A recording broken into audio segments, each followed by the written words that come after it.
Okay, sudah start ah. Okay. Okay, kejap. Nanti you boleh masuk lah.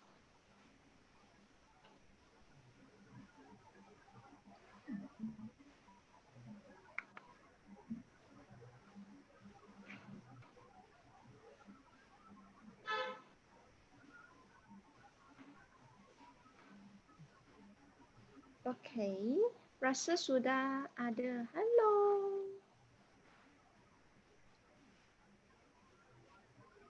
Dah start lah cikgu. Mana? You pergi page. Nampak tak? Oh, okay. You boleh share lah. Hi everyone. You tekan share kepada you punya page. Ya, bagus. Sudah share. Okay, boleh mula Yes. Okay. Okay, hello If, selamat petang. Apa khabar? Selamat petang kepada Cik Junaida dan rakan-rakan. Ya, baik. Auzubillahiminasyaitonirrajim. Bismillahirrahmanirrahim. Ya, selamat datang dan selamat sejahtera. Ya, salam wilayah Kucharea. Okey, hari ini kita just santai-santai saling bertemu bual, berkongsi ilmu. Seperti mana yang saya kata out of box tu, di mana hari ini kita menjemput yang luar daripada bidang counselling, iaitu Miss Evie yang begitu berpengalaman ya dalam bidang pemakanan, dari segi bidang kesihatan, ya, dan kita berkongsi di luar skop pelbagai bangsa, pelbagai kaum. Kalau lihat di sini saya pun memakai, kalau you tengok I tengah memakai tudung bendera Malaysia. Yes. Kenapa? Sebab cantik. Untuk perlunya kita saling berkongsi ilmu untuk memartabatkan dan memajukan lagi masyarakat Malaysia.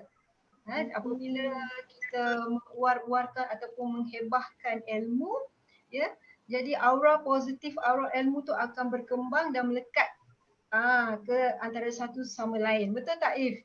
Bagus. Betul. Ya. Itu yang di luar tu, di luar berbeza, out of box. Okay If, kita dah lama kenal, betul tak If? Ya, sudah lama.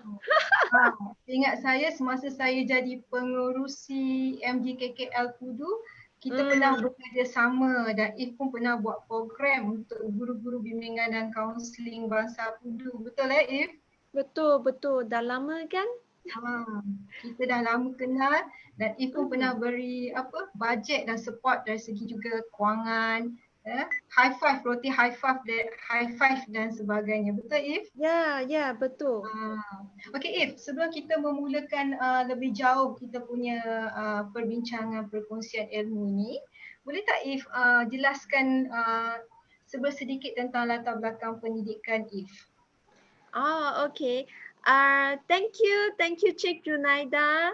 Ya, saya rasa sangat bangga dapat peluang ini dijemput untuk ada satu berbualan dengan cikgu pada hari yang cantik hari ini.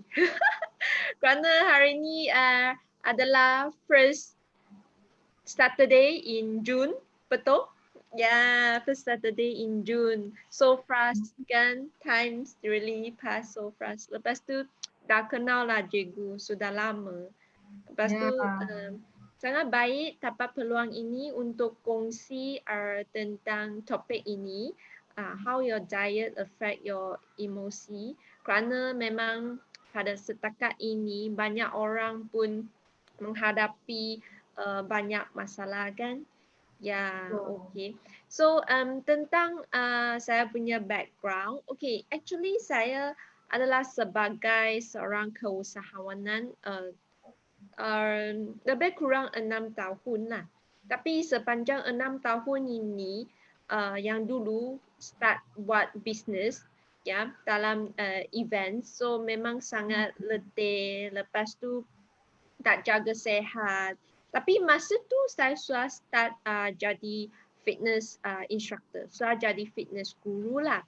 Tapi masa tu tak berapa tahu makan, pemakanan yang baik dan seterusnya. So masa tu memang sangat tak sihat. Lepas tu bisnes pun menghadapi masalah. So masa tu jadi saya punya life macam tak ada direction lah. Macam tak tahu nak pergi mana ni.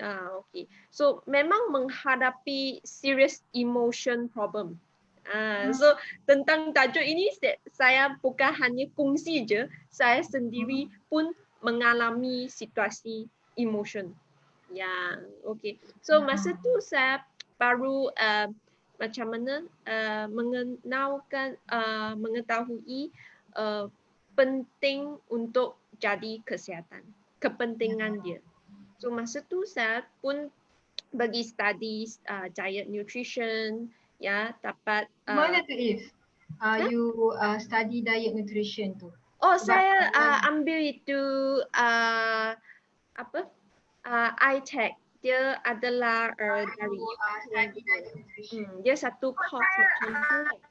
So saya sendiri pun ada itu group fitness instructor dan saya juga ajar itu fitness breathing program yang semua itu pun dapat bantu banyak klien saya untuk pulih dari apa isu emotional especially ya. So saya ada klien dia macam menghadapi insomnia, dah lama tak boleh tidur lah. Makan sleeping pill pun tak boleh tidur. Lepas tu emotional sentiasa up and down ya dan seterusnya. So saya find out not only fitness saja. So in term of makan pun bantu dia banyak. So that's why saya pun bagi studies banyak, research sendiri pun mengalami situasi yang sama. So the way I teach, ajar saya punya student, saya memang bukan hanya ajar on theory je. Saya akan faham dia punya situasi. Lepas tu saya akan buat customize lah. Kerana setiap orang pun different. Ya, saya rasa maksudnya di sini If ni seorang yang sangat berpengalaman sehingga ke peringkat antarabangsa pernah sampai ke luar negara, betul tak If? Ya, pernah lah 1 atau 2 kali. Sekarang saya pun ada satu student dari Thailand. Jadi If kita rasa kita tak boleh panjang ataupun kita pun ada terhad masa yang tertentu kan, sebab tadi pun lambat kita masuk disebabkan masalah teknikal, betul tak If? Tapi If sabar, dia kata boleh cikgu masuk balik kan. Okay, kita teruskan dengan kita punya topik ya, how your diet affect your emotional, betul tak If? Okay. Apa pandangan If tentang maksud diet tu? Okay. Dari segi saya punya pandangan, actually diet very simple. Actually diet is just meaning of the food and drink you eat and also the drinks you drink lah.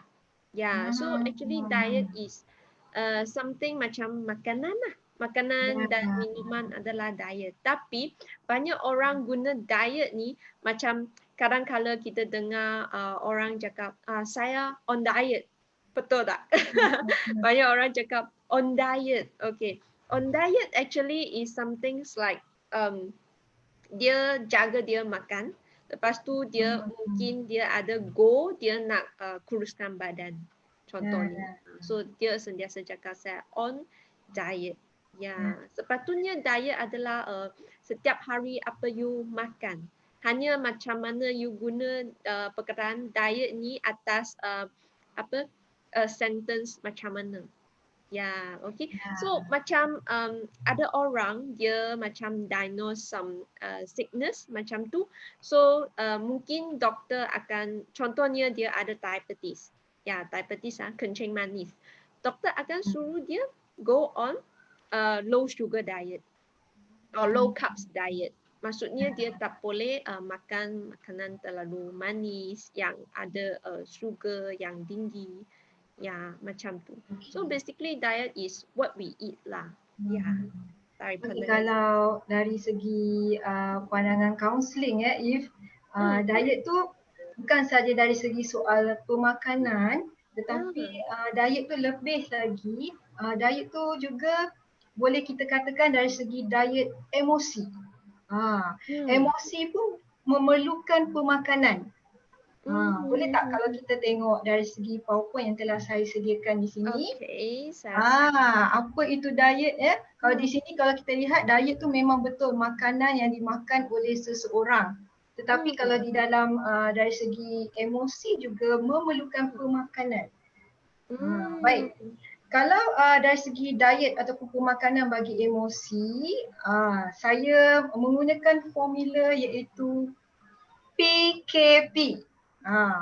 Bukannya PKP yang COVID-19 ni. Iaitu apa? PKP di sini adalah P for person, okay.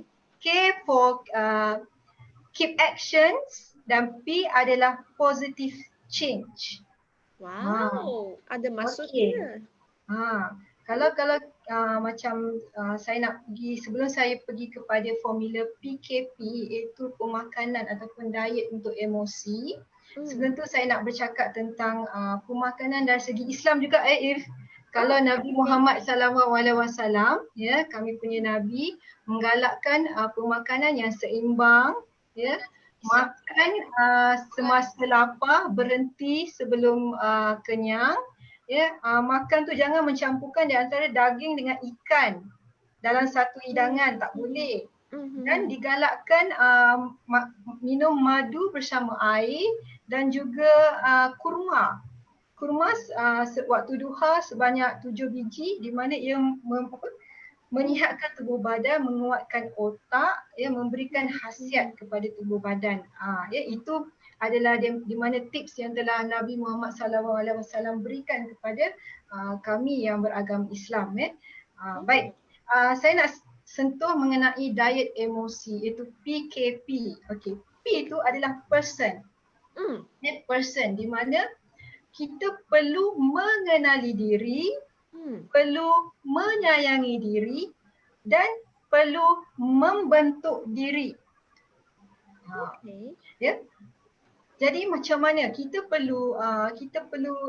sebagai orang dewasa, remaja dan juga murid-murid kita dan juga kita mengenal pasti anak-anak kita untuk mereka mengenali diri dulu, memahami kelebihan dan kekurangan diri yang ada.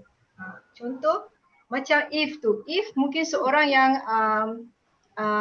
extrovert, sukakan orang, suka jumpa orang, suka bercakap dengan orang. Ya, tetapi tak semua seperti If. Ada orang kategori terbagi kepada 3, introvert, extrovert dan ambivert. Pentingnya guru bimbingan dan kaunseling sendiri ataupun ibu bapa, remaja sendiri, kita sendiri perlu mengenali diri, kelebihan dan kekurangan yang kita ada. Okey, cara marah pun setiap orang berbeza-beza. Ada orang satu marah agresif, satu pesimis, satu projektif, yang keempat dia asertif. Kalau agresif ni dia marah yang keterlaluan. Marah. Pesimis ni macam merajuklah, dia marah, dia tersinggung tetapi tidak menyatakan kemarahan beliau. Yang ketiga adalah projektif. Dia marah tapi dia projektifkan dia punya kemarahan tu dengan memukul kerusi, memukul pintu. Tapi kalau asertif adalah orang yang terbuka, dia akan menyatakan kemarahan dia. Berbincang, menyatakan kenapa marah dan apa perlu dilakukan, dengan mengatakan yang objektif, yang betul-betul tepat, berbincang dengan cara yang baik. Sebab itulah pentingnya kita mengenali diri kita. Adakah kita ni tahap kemarahan kita tu di mana? Apabila kita tahu kita ni jenis yang sebegitu, kita perlu menyesuaikan diri dengan diri dan persekitaran. Kalau marah, bilang dulu 1, 2, 3, 4, 5, 6, 7, 8, 9, 10. Sekarang ni guru bimbingan dan kaunseling pun memberikan bimbingan-bimbingan kepada murid-murid di sekolah, di sekolah rendah dan menengah, bagaimana untuk mengenali diri dan bagaimana untuk meluahkan perasaan marah yang betul.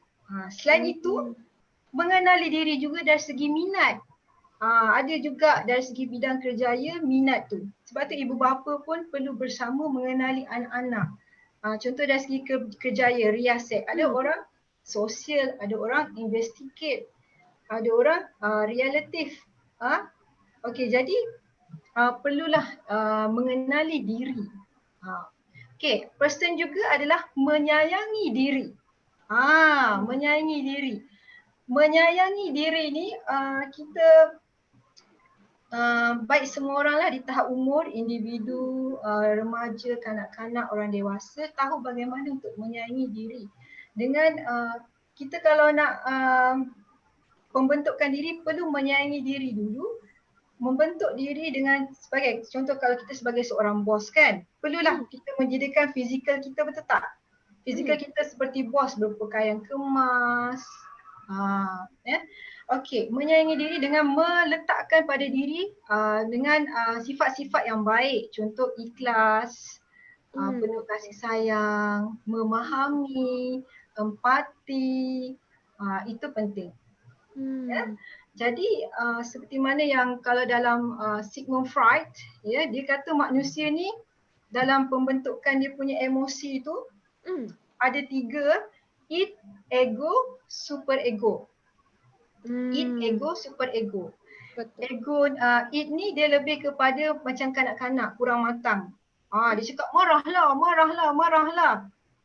Ego ni dia akan merasionalkan. Super ego ni lebih kepada moral dan agama. Tak boleh marah, nanti kan bos marah.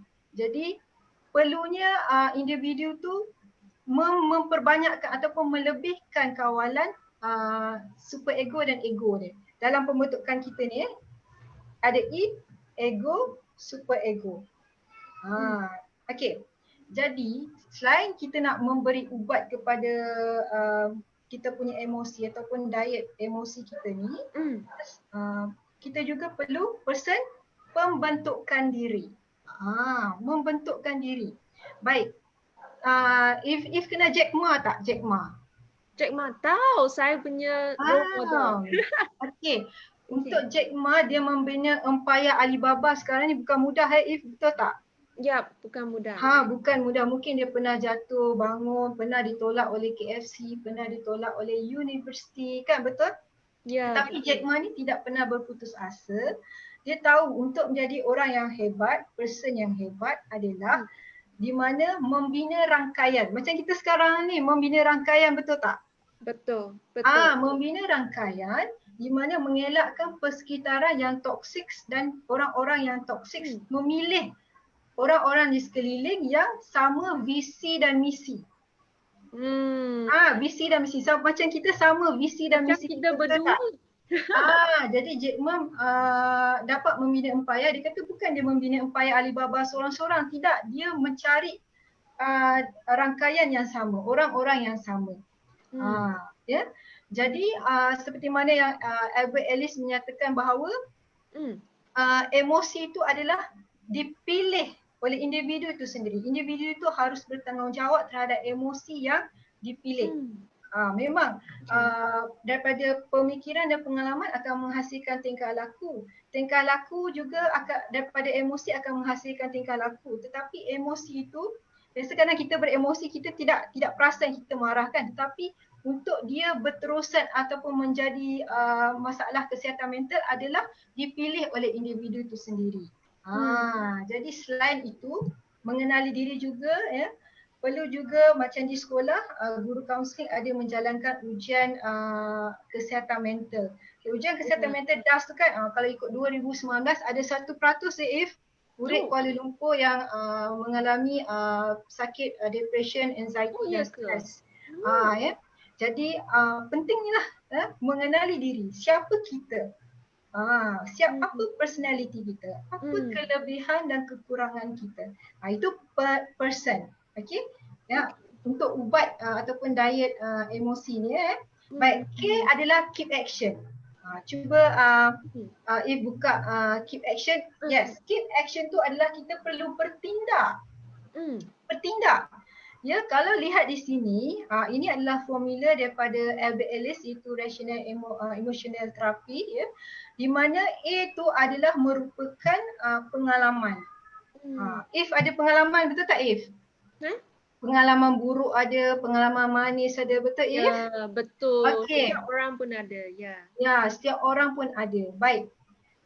B itu adalah emosi yang akan terhasil. C adalah tingkah laku yang akan dilakukan oleh individu itu. Okey, jadi sekarang ni nak cakap Albert Ellis ni mengatakan bahawa daripada pengalaman buruk tu, contoh, ia akan menghasilkan emosi. Okey. Kemudian berlakulah tingkah laku yang dihasilkan. Contohnya, perlu ke kalau kita jatuh ataupun gagal dalam matematik, pengalaman kita gagal dalam matematik, individu itu sendiri memilih untuk sedih. Maka dia pun menangis dan berputus asa berhari-hari. Jadi D itu adalah kaunselor harus merasionalkanlah untuk memahamkan mindset individu itu supaya berubah, tidak perlu beremosi sedih kerana boleh berterusan ataupun tidak berputus asa. Sebab kadang-kadang individu ni dia adalah hasil didikan ibu bapa juga. Ada ibu bapa yang demokrasi, autokratik, ada ibu bapa yang memberikan tekanan buat anak-anak, ya, di mana memberikan tekanan buat anak-anak, okey, perlu A. Sebab tu terhasil daripada segi tiga, mengikut Albert Ellis, tiga pemikiran tidak rasional. Pertama, saya kena berjaya juga. Kalau saya tak berjaya, saya akan teruk. Kedua, saya perlu disayangi juga. Kalau saya tidak disayangi, saya teruk. Yang keempat, saya perlu apa yang saya lakukan perlu berjaya. Kalau tak berjaya, saya akan teruk. Itu adalah di antara pemikiran-pemikiran tidak rasional yang akan menghasilkan emosi-emosi yang tidak rasional. Okey, keep action. Selain keep action ni, ibu bapa kita sendiri, lebih lagi di musim COVID-19 ni, perlu bertindak. Okey, contoh, meletakkan suasana yang positif di dalam rumah. Contoh, wangi-wangian, bacaan-bacaan, mengaji Al-Quran, ya, bersama anak-anak, ya. Kalau ada apa-apa masalah, kena pasti masalah. Kemudian kena pasti apakah perlu, apa yang boleh kita lakukan, alternatif yang boleh kita lakukan. Dan sekiranya alternatif itu yang terbaik, kita buat alternatif itu untuk menyelesaikan masalah. Kalau tahu, key action ni perlu juga ibu bapa membawa anak-anak untuk menjalankan membaca buku yang boleh memberi inspirasi. Sebab kalau macam negara-negara luar, sebelum tidur mereka membacakan buku cerita kepada anak-anak mereka. Ya, betul. Jadi saya mencadangkan ibu bapa membaca buku yang memberi inspirasi. Contoh, hari Isnin mengenai Nabi Muhammad, perjuangan Nabi Muhammad. Yang kedua, inspirasi Jack Ma, apakah perjuangan Jack Ma, ya. Itu adalah bertindak. Jadi kita perlu keep action. Buat sesuatu. Kemudian diet untuk emosi juga. Tadi dah P, person, K, keep action. P lagi satu adalah positive change. Boleh pergi ke PowerPoint positive change tak? Okey. Seperti mana yang kita tahu sekarang ni, abad ke-21, ya, generasi Y dan generasi Z. Betul tak If? Dah tak sama kan If? Ya, sangat sama. Lebih kepada kreativiti, zaman kreativiti, menggunakan internet, ya. Jadi perlunya positive change. Baik kanak-kanak, remaja, orang dewasa, kita sendiri harus menyesuaikan diri dengan keadaan sekarang. Yang itu PKP, itu zaman COVID-19. Ya. Kalau kita lihat di sini ada beberapa individu yang telah ternama. Mereka menggunakan kreativiti, iaitu menjadi YouTuber. Kenal kan itu uh, Sugu Pavitra tu, video masakan tu? Kenal tak If? Ya, ya, ya, ya. Dapat gaji daripada YouTube. Dia hebat. Ya, dia hebat. Okey, dan kita ada beberapa remaja yang mendapat menjadi jutawan, mendapat wang gaji daripada YouTube. Itu contohnya Syafiq Aiman, Aisyah, Lia Maisara, Rakan Iskandar. Jadi perlunya kita sebagai guru, orang dewasa dan kita sendiri harus berubah, positive change. Menguatkan emosi kita, menerima perubahan-perubahan yang berlaku di persekitaran kita. Dengan menyediakan semualah, iaitu kalau ikut Maslow mesti ada fizikal, kemudian keselamatan buat anak-anak. Yang ketiga adalah kasih sayang.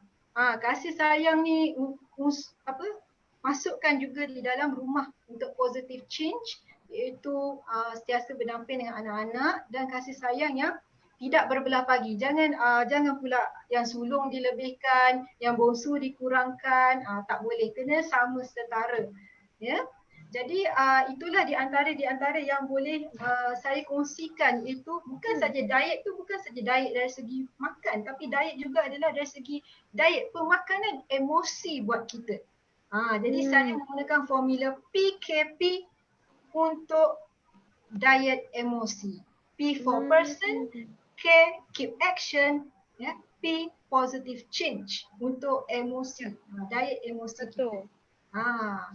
Baik, If kita teruskan kepada If pula lah. Okey, bagi If apakah pula maksud emosi bagi If? Emosi. Actually saya sangat setuju apa yang cikgu tadi kongsi. Sangat bagus.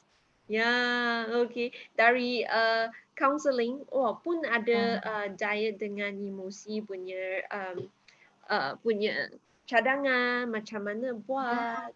Ya. Jadi memang diet bukan makan je, emosi juga perlukan diet sebenarnya. Yes, exactly. Okay. So dari pandangan saya, emosi actually adalah sesuatu yang kita react masa dalam situasi yang lain. Ya, dalam situasi ini kita macam mana react ataulah dalam dekat sekeliling yang macam mana kita react, kita punya emosi. Ya, kalau nak cakap tentang scientifically, emotion are biological state associated with the nervous system. Nervous system adalah kita punya minda, kita punya brain. Yeah. So brought on the neurophysiological change variously associate with thought, feeling, behavior, and so on. Macam kita, kalau kita rasa angry, ya, kita rasa macam memang tak suka benda tu. Macam tadi cikgu cakap, mungkin dia emosi, dia akan buang barangan atau dia macam akan terjerit, jerit-jerit macam tu. Kalau you sedih, kita akan nangis, ya, atau kita buat benda-benda yang different. So emosi actually is something that controlled by our brain, our nervous system. So kalau you nak cakap hubungan makanan, diet dengan emosi, memang dia ada hubungan. Kerana kita brain adalah badan kita kan. So apa yang kita makan, kita bagi nutrisi cukup ke tak cukup pun akan affect kita punya semua body punya organ. So that's why dia akan relate kepada kita punya emosi. Ya. Bagus, saya memang suka ya perkongsian ni, memang tepat apa yang If perkatakan itu. Ya, kalau kita lihat di sini ramai ya sahabat-sahabat kita yang telah online bersama. Terima kasih, selamat datang. Terima kasih kerana sudi ya menyokong kami berdua dan bersama-sama mendengar ya input-input ataupun ilmu-ilmu yang sama-sama kita kongsikan ini. Okay, If, apa berkaitan ni antara boleh dikatakan pemakanan tu mempengaruhi ataupun memberi kesan kepada emosi? Okay, ya. Hmm. Thank you tanya, ini soalan memang sangat uh, baik kerana dalam masa ini especially. So nak tanya cikgu, kalau during macam pandemic macam ini kan, MCO, you dapat tengok banyak news orang akan pergi rampas banyak makanan balik rumah untuk simpan kan. Nak tanya biasa apa makanan atau food dia akan beli balik? Biasalah dari pandangan cikgu. Dari pandangan saya, kalau dalam suasana COVID-19 ni ataupun PKP ni, biasanya lebih-lebih lagi di Kuala Lumpur ni lah kan, mereka akan beli barang-barang asas, makanan-makanan asas seperti roti, beras. Kalau yang bujang-bujang tu nak senang, kadang ada juga yang beli Maggi, Ya, betul. kopi 3 in 1. Tapi sebenarnya benda-benda tu yang makanan yang orang kata fast food ni kadang-kadang tidak memberikan zat kepada badan, betul tak If? Dia akan memberikan toksik kepada badan. Ya, betul. Kalau macam makan makanan fast food ni untuk kanak-kanak yang ada AADC, autism pun tak baik. Dia akan lebih orang kata akan lebih aktif. Ya, betul sekali. Ya. Kenapa saya tanya soalan ini? Kerana tadi cikgu tanya macam mana itu diet akan memberi kesan kepada kita punya emosi. So especially tengok sekarang punya keadaan, okay, semua orang risaukan mereka punya kewangan kan, takut hilang kerja, okay, untuk ibu bapa takut tak boleh tanggung keluarga kan. Itu juga salah satu faktor stres tu, faktor-faktor yang menimbulkan emosi negatif. Yeah, exactly. You are right. So macam mana dia relate? Actually, it's very simple. Macam kita apa makanan yang kita makan adalah masuk kita punya badan. So badan kita perlu nutrisi. Ya, kalau kita setiap hari kurang nutrisi untuk body kita ada energi untuk kerja, okay, untuk fikir atau untuk buat lain-lain aktiviti, dia semakin kurang itu nutrisi, jadi you punya mood lah kita cakap, itu mood emotional akan naik turun cepat. Kerana mungkin you nak, kalau dalam pandemik ini saya ada kawan dan juga saya punya murid, mereka nak jimat duit. So dia cakap, coach, kita tak cukup duit, kita satu hari hanya mungkin dapat tanggung makan satu meal saja, one diet one day. So kalau dia kurang makan, maksudnya dia badan pun kurang energi. Kalau you kurang energi, you pun tak boleh fikir. Atau kalau you pada masa yang sama, you pun menghadapi isu-isu yang jadi you lagi stress, lagi pressure. So you akan mungkin cepat marah, atau you suddenly you akan mood swing. Kita cakap mood swing, mungkin jadi sedih kadang-kadang, then swing to marah macam tu. Kerana you tak bagi nutrisi untuk you badan.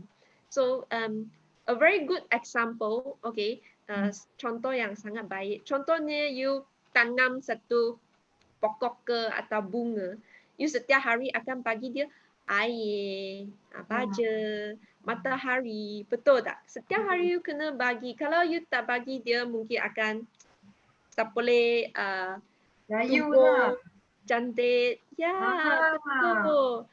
Dia pun tak rasa happy untuk tumbuh.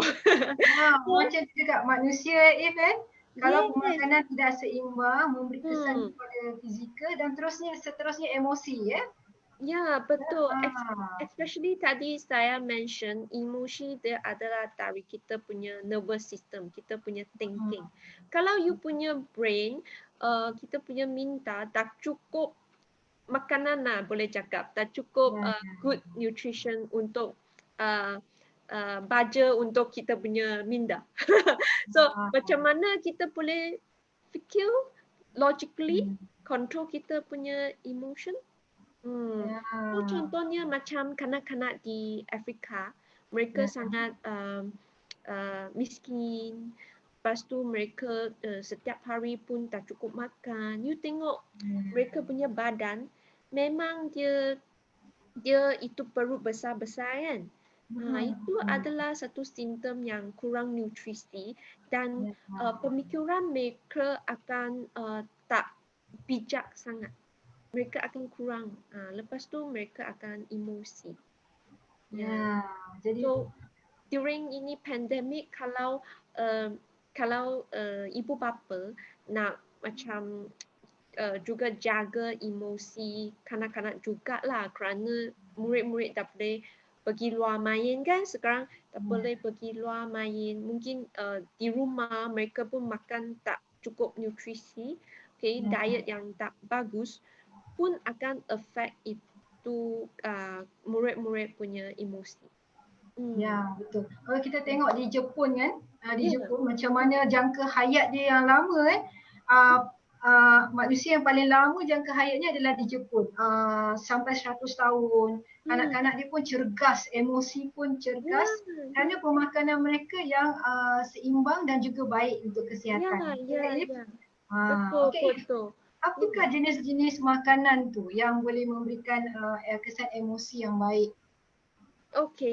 Dari jenis makanan, my favorite topic. Kerana saya sentiasa pun akan ajar saya punya student tentang itu makanan. Before saya cakap makanan apa yang perlu makan untuk dapat emosi yang bagus, kena tahu realize apa you makan sentiasa. So every day what you are eating your diet. So like kerana makanan kita makan bukan hanya makan je. Kita nak dia punya energy dan setiap makanan dia pun akan affect kita punya emosi. Sebelum saya kongsi apa makanan yang bagus, saya akan kongsi makan terlalu banyak apa makanan akan affect emotion. Contohnya, kalau you makan terlalu banyak starch food, contohnya sugar food, high carbo, karbohidrat yang tinggi, macam you selalu makan banyak-banyak nasi ke, biskut, roti, sentiasa makan semua makanan ini, mungkin juga akan affect your emotion kerana you punya itu apa? Sugar level dalam you punya darah dia akan naik. Kalau dia naik, dia akan turun balik cepat, naik turun. Jadi you punya badan sangat letih. So kalau you letih, you pun tak boleh fikir betul-betul. Lama kelamaan juga akan jadi diabetes. Second, kalau you eat makan terlalu banyak spicy food, fried food, banyak orang suka kan. Kerana especially kalau you rasa emotional time, mesti you makan ice cream kan. Coklat, betul. Kalau dark chocolate bagus. So makan macam makanan yang panas. So common lah, kalau you makan makanan yang panas, you pun naik panas lah. You pun cepat marah kan. Ikut mood lah. So kalau you makan fried akan affect your emotional. Saya ada kawan suka makan banyak fried food semua ini. Memang dia punya emotional selalu dalam situasi yang tak baik lah. Dia sikit-sikit je dia naik marah macam tu. Memang ada ada kajian kalau kita tengok di food kajian pun pemakanan yang terlebih dari segi minyak, dari segi bahan-bahan awet ni memang memberikan kesan bukan sahaja kesihatan tetapi emosi dan juga minda sebab dia ada makanan tambahan MSG, betul If? Exactly. Cikgu pun pandai. Lepas tu mereka dalam situasi ini pandemik, especially ada orang dewasa, dia nak really stress, so dia minum alkohol atau dia smoking. Ya, semua Ha. ini dia Tidak baik kan? tak baik. Dia akan memang affect kita punya emosi. Memang. Kerana kalau you smoking memang kita tahulah tak bagus kan. Kita akan affect kita punya emotional. And then drinking. Kalau you drink alcohol, yes, pada masa tu you minum, you rasa seronok, okay, tak payah fikir pressure. Tapi actually you adalah macam forcing bagi tekanan you punya brain or body to awake or to force to accept the alcohol, something like that. And then your body will be very acidic. Lepas tu kalau you minum banyak alkohol, dia akan uh, macam mana? Dia mengeluarkan kita punya badan nutrisi daripada itu kencing. So whatever nutrition in your body will be passing out when you drink your alcohol. So dalam situasi yang tak cukup nutrisi. Ya.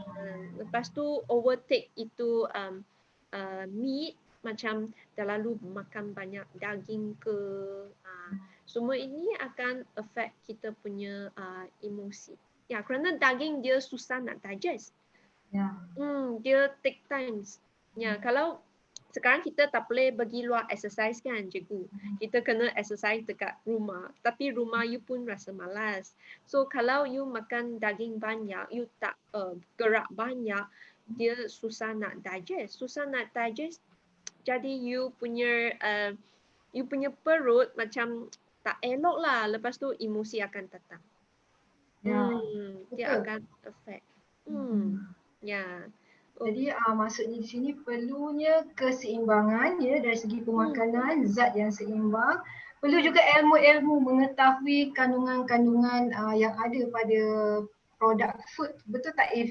Supaya kita tidak tersalah membeli ataupun memakan pada badan kita yang memberi kesan bukan saja fizikal. Begitu juga dia akan memberi kesan kepada emosi dan juga minda. Ya, betul.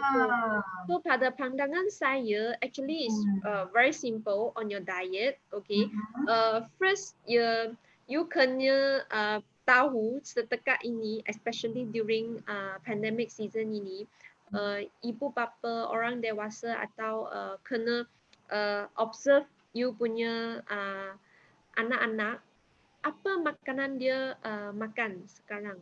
Bukan sebut kerana nak makanan yang boleh simpan lama, so banyak beli Maggi kan.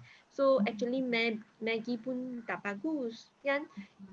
Dia nutrisi pun kurang. So you kena realize lah apa you makan. Then second thing, realize your emotional. Okay, mungkin you rasa during pandemic ini gaji pun kurang, you rasa selalu geram. You kena fikir sendiri. Lepas tu in term of diet, tenang je. Okay, macam tadi saya cakap, jangan makan terlalu banyak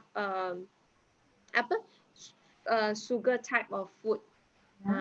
Macam makan ice cream, dessert, okay, gula-gula terlalu banyak kan. Dia pun tak baik. So kita kena makan lebih kepada buah-buahan, okay, sayur-sayuran. Lepas tu minum air adalah boleh cakap actually minum air dia yang the best to control your emotion. Ya, 8 gelas satu hari, If. 8 gelas ke satu hari? Kalau ikut bacaan saya 8 gelas. Okay, ya, 8 gelas adalah standard. Actually, you need to have 2 liter lah at least.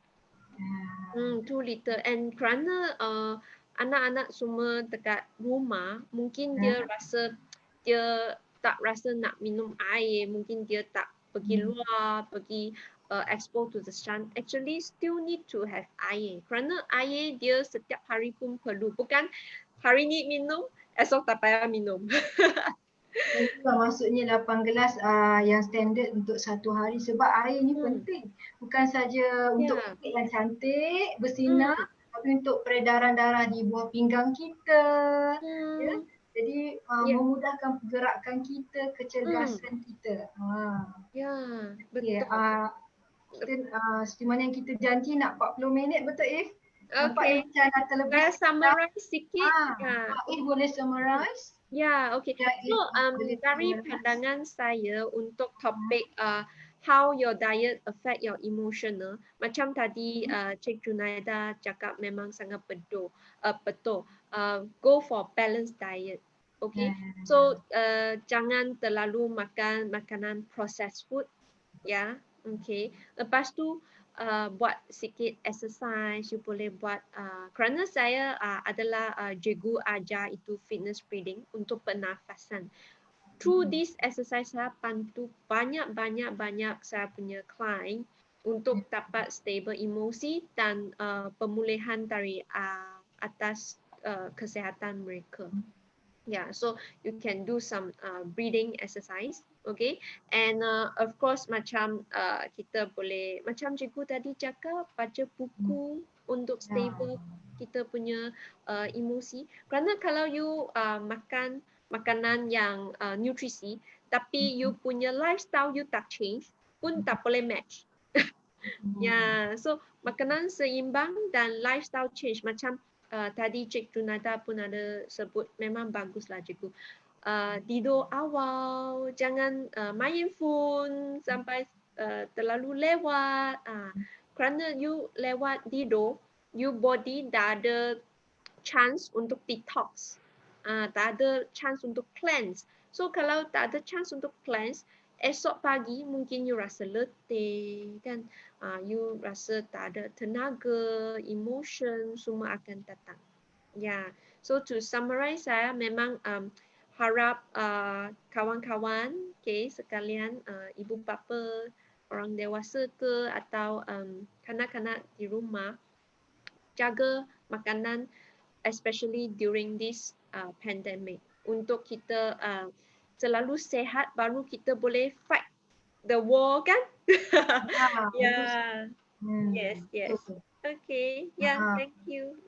Kalau terima kasih memang informasi dan maklumat dan juga ilmu yang sangat berguna untuk kita masyarakat Malaysia ni supaya kita kuat bukan saja dari segi tubuh badan tetapi juga dari segi emosi, pemilihan yang baik, gizi-gizi yang terbaik untuk badan kita.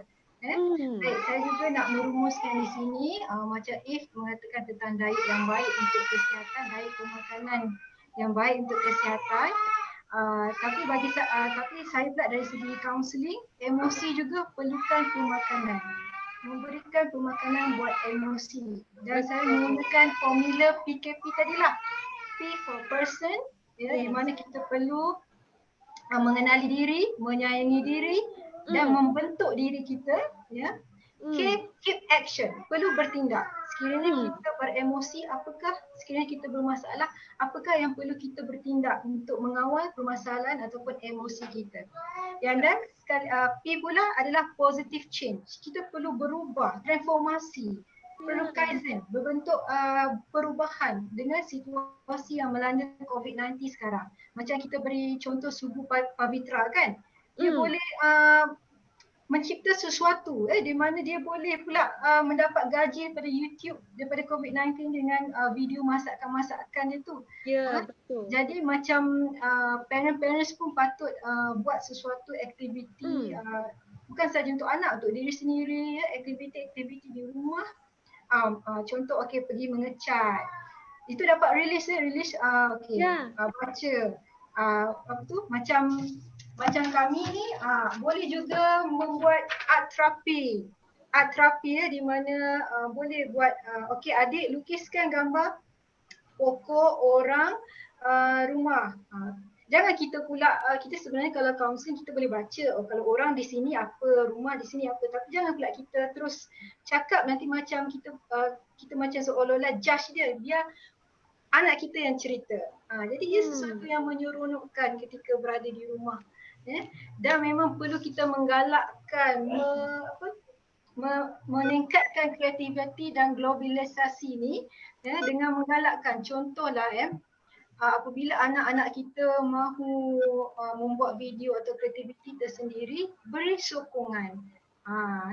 Macam kalau ikut sejarah lah Mr. Wright pencipta kapal terbang yang pertama. Dia nak mencipta kapal terbang yang pertama ni. Tapi ramai yang mentertawakan Mr. Wright ni. Mana ada benda boleh terbang? Tapi akhirnya Mr. Wright telah mencipta kapal terbang dan digunakan sehingga kini. Itu yang saya nak masukkan, positive change. Kita perlu tahu pasti ada perubahan, sokong perubahan dan menggalakkan kreativiti anak-anak. Lebih-lebih lagi di zaman COVID-19, bukan saja mencipta kreativiti tetapi menghindarkan emosi-emosi yang negatif. Jadi saya menggunakan formula PKP, iaitu person, keep action dan positive change untuk diet emosi. Jadi ada apa-apa lagi If nak cakap sebelum kita mengakhiri live FB ni? Okay, setakat ini memang thank you ya Cik Junaida, okay, bagi chance ya yang first time kita dari kerana saya founder of a Life D Train Academy, okay, bagi chance kita dengan represent Cik JPWP KL untuk buat session ni lah. Saya rasa sangat bagus, even though kita macam berbual macam tu, tapi kepada orang ramai yang tengok video ini memang boleh bantu lagi banyak orang untuk stay healthy. Okay. Memberikan, thank you. Thank you tu saya juga ingin mengucapkan terima kasih kepada If yang mahu bekerjasama dengan saya. Banyak membantu ni. Dia yang lebih mahir untuk buka live FB ni. Cikgu tekan sini, cikgu tekan situ. Saya pun puasa klik tak keluar, klik tak keluar. Tapi dia very humble, positif, sabar dia ajar saya. Saya ucapkan terima kasih dan syukur banyak dapat bertemu If pada hari ini. Dan itulah sebelum kita mengakhiri, izinkan saya menyanyi. Saya suka menyanyi tak If? Bagi saya nyanyian, lukisan, semua adalah merupakan next time kita buat satu live hanya menyanyi. Next time kita buat satu live hanya menyanyi. Live FB untuk menyanyi kan? Boleh. Kita menyanyi. Okay. Cikgu. Okay, saya mula Okay. 1, 2, 3. Wahai masyarakat Malaysia, harus bermotivasi dan jangan pernah berputus asa. Jaga pemakanan, jaga emosi. Tu je lah. Itu je lah nantilah. Cikgu, bagusnya. Kalau cikgu dah jadi superstar, sayanglah ni. Okay. Ada apa-apa lagi If sebelum kita mengakhiri live ni? Kalau ada lain chance, kita boleh kongsi topik yang lain lah mungkin. Ya. Dan saya juga ingin mengucapkan terima kasih kepada yang menonton pada hari ini. Semoga ada ilmu-ilmu yang bermanfaat yang dapat diguna pakai. Semoga kita dapat berjumpa lagi lah. Sekian, wabillahi taufiq wa hidayah. Wassalamualaikum warahmatullahi wabarakatuh. Bye. Bye. Thank you. Stay tuned. Thank you everyone.